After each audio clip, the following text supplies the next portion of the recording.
You know that feeling, you walk into a new role, maybe in health IT, you've got the skills, you're confident, but then you're in meetings and it's like, I wasn't lost, but I felt lost. Oh, absolutely. It's incredibly common. You might be great with tech or understand healthcare processes, but suddenly you're hearing about, HL7 segments or specific EHR workflows. Right, or CCD documents, lab interfaces, Right. things that sound familiar maybe, but you don't really grasp how they connect. Like how a lab result gets from the lab system into the patient's main chart. Yeah, that pathway can be a total black box at first. It really can. Yep. Have you ever been in that spot where you technically understand the words being used, but you're missing that fundamental piece underneath? Totally. And you sort of smile and nod in meetings. I've been there, Yep. yes. You're trying to piece it together internally while the conversation moves on. Not knowing the exact steps for how that lab result travels, or something seemingly simple, like what really defines an active medication in the system. Mm-hmm.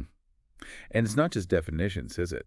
It's understanding why it matters. Why is the definition of an active medication so critical? Or why is nailing down patient identity so fundamental? It's about the whole ecosystem, isn't it? How one piece of data, one workflow impacts everything else, especially patient care. Your existing expertise is, of course, valuable, but it doesn't just automatically slot in. Well said.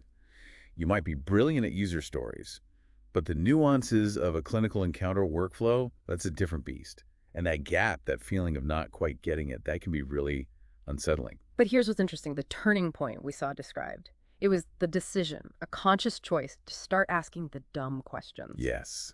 That leap, it feels vulnerable sometimes, right? To admit you don't know something that seems basic to others. Definitely. But the impact described was, well, transformative. Choosing to ask, okay, can you walk me through that lab interface again? Or what exactly happens when... That's the key, isn't it? Moving from just sort of passively receiving information to actively digging in. Why is patient identity managed this way? What are the failure points here?